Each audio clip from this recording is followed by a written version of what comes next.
જીરાજ, હવે મને મારા પ્રભુની લીલા, ધામ, સ્વરૂપ, વ્રજ, ગિરિરાજજી, યમુનાજી, ગૈયા, બછરા, વ્રજવાસી, કુંજ ને કુંજ, સરોવર, આ બધા સિવાય સેમાય મને રસ નથી. બ્રહ્મ સંબંધ લીધા પછી હું ભટકી શું કામ? જે જવાબ આપ્યો ને બધાય સાંભળો. સરસ. તું પેલા બધાય રસ ચાખી આવી ને, તુરોય ચાખી આવી, કડવોય ચાખી આવી, તીખોય ચાખી આવી, મોળોય ચાખી આવી, ખાટોય ચાખી આવી. ક્યાં હવે ક્યાં આવી?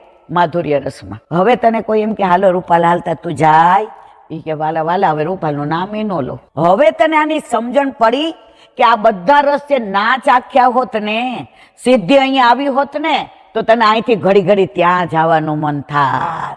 એટલે ઠાકોરજીએ તારા ઉપર કૃપા કરી, વલ્લભ તારા ઉપર વર્ષા, યમુનાજીએ તારા ઉપર અમીર દ્રષ્ટિ કરી, અને તારા ઉપર તારા માથે બિરાજતા તારા ઠાકોરજીએ પોતે સર્વસ્વ સમર્પણ કર્યું.